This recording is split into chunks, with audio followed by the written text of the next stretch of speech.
hotel in the Midlands of England, and I didn't really have an opportunity to take my kids and my wife with me at the time because they'd have been stuck in the middle of nowhere. So I went by myself, and I was explaining to my then 4-year-old and 2-year-old what I was going to be doing.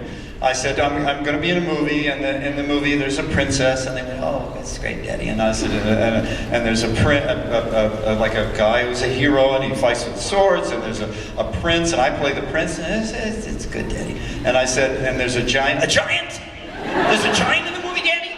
How big is the giant? Is the giant as big as a house? Is he as big as a car? Can he get through the door? What's the giant's name, Daddy? How big is he? Well, from then on, it didn't matter. I'd call him on the phone. I was lonesome. I missed my children. I'd say, hi, honey, hi, Daddy. Where's the giant? Have you seen the giant yet? Have you played with the giant? What's he doing? What's he doing right now? Is he as big as a house? Is he as big as a car? So about 6 weeks later, 8 weeks later, my family arrives in England. And as soon as they get off the plane, I get a hug, a perfunctory hug from my daughters. And as soon as they hug me, hi, Daddy, I said, hi, sweetie, where's the giant, Daddy? So I spoke to Andre about this, and I said, do you mind if I bring them by someday when I'm not working, but you are, and at least they can say hello, and they'll be thrilled.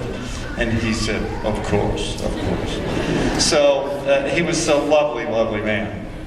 And so one day he's working in the scene with Mandy, where the Brute Squad is collecting everybody. And he had a large trailer, needless to say, and it was really immense. And so I had one of my daughters, the oldest, the 4-year-old, in my arms, and my ex had the younger one in hers. And you walked up the steps to the trailer, and then you turned the corner, and there was, at the very end of it, way the hell down at the end of it, was this very large chair, because they couldn't fit Andre into the regular makeup trailer. And he would sit there, and they'd come and they'd make him up, and he'd relax there while I was waiting for his takes. And so I come up the steps, I turn the corner, and Andre's sitting in his chair, and he gets up to say hello. And as soon as he gets up,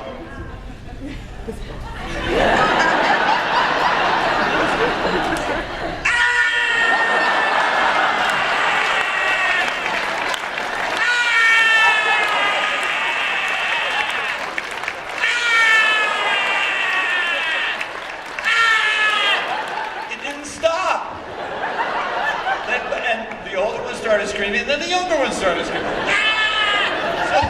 So this goes on and on and on and on and on. I had to grab my ex, and we're out of there.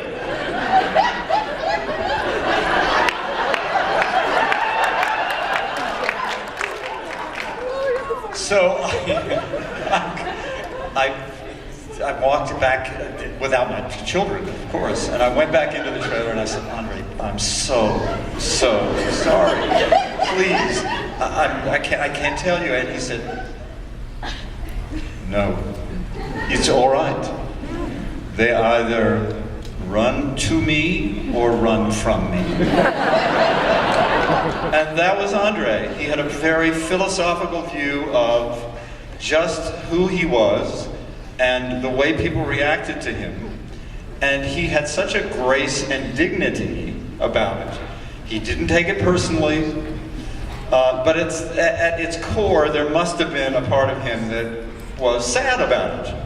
That people wouldn't react to him in a normal way, because it was impossible to. He was 7 feet 6 inches tall and weighed over 400 pounds.